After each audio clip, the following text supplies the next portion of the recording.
Salut tout le monde, on se retrouve pour une nouvelle vidéo. J'avais envie de vous parler du mercato du PSG aujourd'hui. Et avant ça, avant qu'on parle du PSG, n'hésitez pas à vous abonner et à liker si vous aimez ce que je fais, si vous aimez mes vidéos. Parce qu'en ce moment, la chaîne grandit pas mal et on peut faire encore plus grandir cette communauté si vous faites des efforts. Parce que on fait des efforts tous ensemble et on va devenir incroyable. Du coup, on peut tout de suite passer à la vidéo. Le PSG a fait un mercato pour l'instant sur le papier très très bien, hein. Il y a eu un nouvel entraîneur, il y a eu des nouveaux joueurs, il y a encore des pistes qui ne sont pas encore officielles et d'autres qui sont très peu probables, mais voilà, elles sont quand même là. Du coup, pourquoi ils ont fait un mercato comme ça? On va voir que cette saison, c'était pas terrible, hein, en Liga. En Ligue 1, pardon, ils ont fini premier du championnat, bien évidemment, mais avec qu'un seul point d'avance sur Lens qui était deuxième. Du coup, c'était pas superbe, hein, de leur part, hein. Forcément, on s'attend à ce qu'ils survolent le championnat avec une équipe pareille, mais c'était pas le cas. Et en Champions League, voilà. La phase de groupe était très très bonne, mais après, en huitième de finale, ils sont tombés contre le Bayern et ils se sont fait éliminer sans marquer un seul but avec voilà, 1-0 et un 2-0. Donc voilà, c'était pas terrible du tout cette saison du côté du PSG, à part avant la Coupe du Monde, hein, parce qu'il y avait Messi, il y avait Neymar qui préparaient leur Coupe du Monde et le début de saison était incroyable.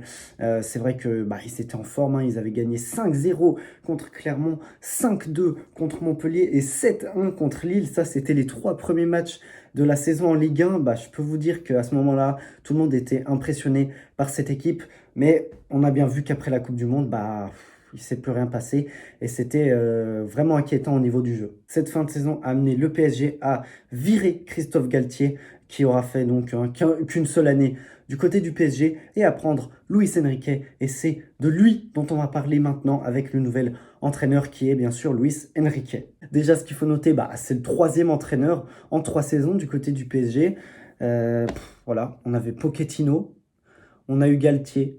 Et maintenant, on a Luis Enrique. C'est inquiétant du côté du PSG. Ils n'ont pas de stabilité du côté des entraîneurs et on espère qu'ils vont en avoir avec Luis Enrique.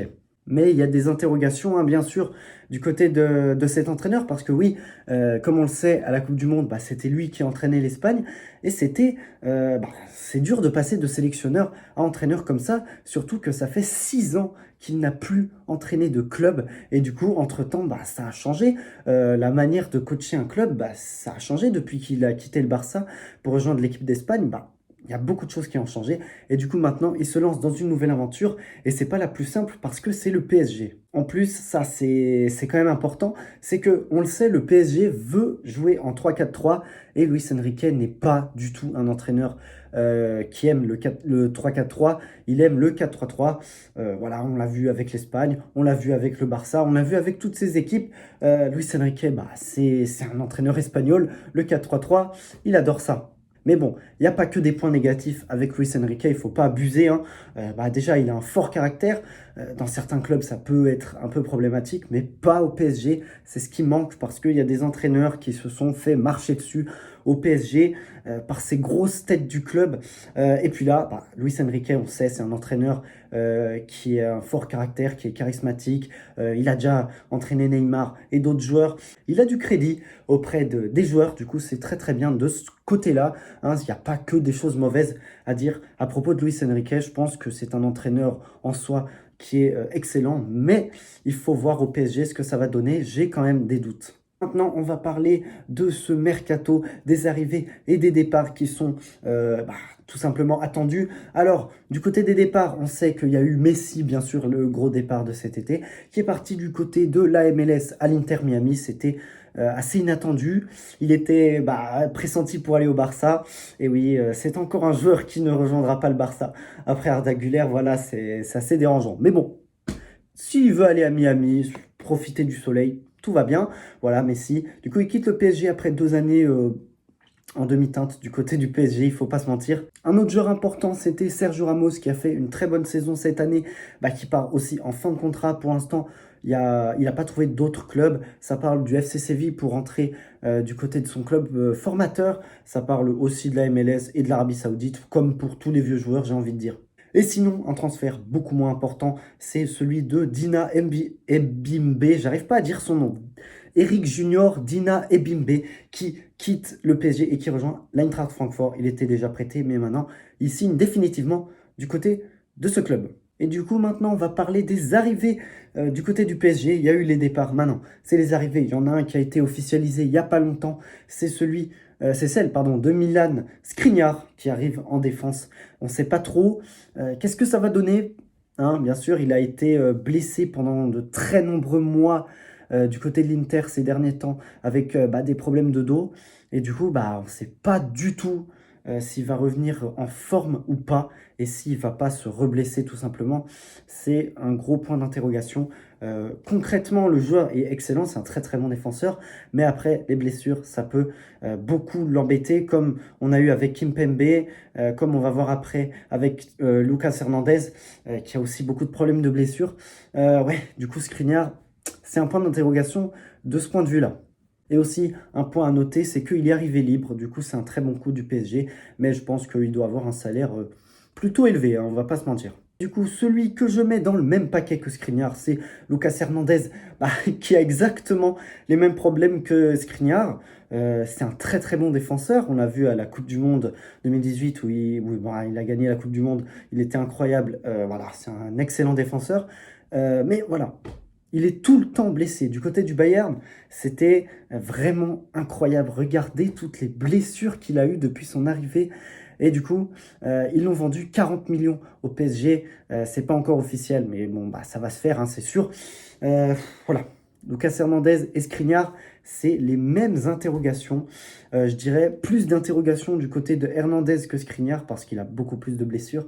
Mais on n'est pas du tout sûr que Skriniar revienne aussi à son niveau. Du coup, ça se trouve, on n'aura pas les deux et on va devoir refaire une défense avec Marquinhos et Kimpembe. Voilà, ça va être bizarre. Ça va être, on verra, on verra. Ensuite, on va parler d'un petit jeune qui s'appelle Cher Endur, c'est un milieu italien.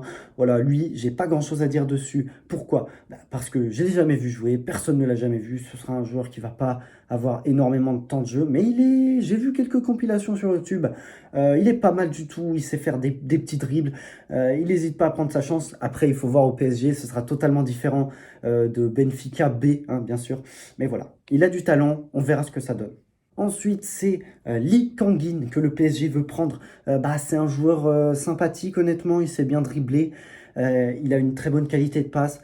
20 millions d'euros le prix du côté du PSG pour le recruter du côté de Majorque. Voilà, je pense que c'est une bonne recrue, mais pas titulaire. En fait, le problème de ce PSG, c'est que ne recrute pas vraiment de titulaires en puissance.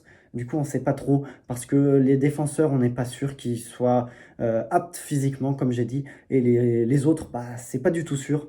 Comme Lee Kangin, c'est un très bon joueur, mais au PSG, je suis pas sûr qu'il joue beaucoup de matchs.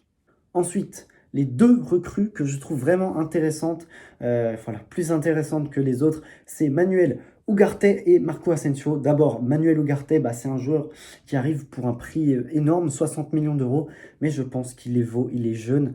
C'est un milieu qui gratte tous les ballons au milieu, il est vraiment impressionnant.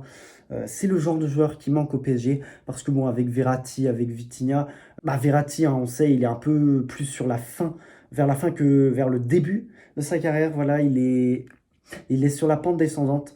Vitinha, c'est un bon joueur, mais on attend un peu plus de régularité. Et Ugarte, du coup, il viendra là pour être un milieu défensif. Voilà, un peu d'équilibre dans ce PSG, c'est ce qui manque. C'est parfait comme transfert.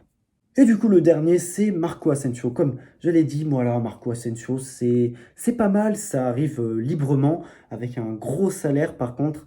Mais voilà, c'est un très bon joueur, on a déjà vu au Real, c'est un peu inconstant, mais franchement, il sait faire le taf, ça va être un bon joueur, il sera pas tout le temps titulaire. En tout cas, c'est sûr qu'en Ligue 1, ça fera le taf. Maintenant, on attend de voir en Ligue des Champions s'il peut faire des entrées fracassantes. On verra. Sinon, le dernier point que je voulais aborder, c'est celui de Kylian Mbappé.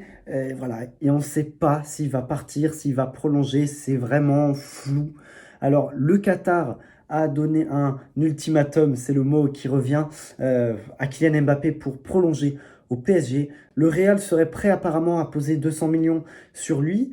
S'il prolonge au PSG, il arrive avec une prime de 90 millions, ce qui est énorme. Voilà, du coup, Mbappé, il a le choix. Voilà, on ne sait pas trop. Mais il faut qu'il fasse le choix vite. Ils ont raison de faire ça parce que s'il part le 30 août, bah forcément, ce sera chaud de trouver un remplaçant. Du coup, voilà, c'est bien joué du PSG de leur part de mettre comme ça, de dire à Mbappé, voilà, soit tu pars, soit tu prolonges. Voilà. Et voilà, du coup, c'est la fin de cette vidéo. J'espère que vous l'avez aimé. Comme je l'ai déjà dit au début de la vidéo, si vous l'avez apprécié, likez, abonnez-vous, mettez des commentaires, je sais pas, faites ce que vous voulez. Et du coup, bah, on se retrouve à la prochaine. Salut!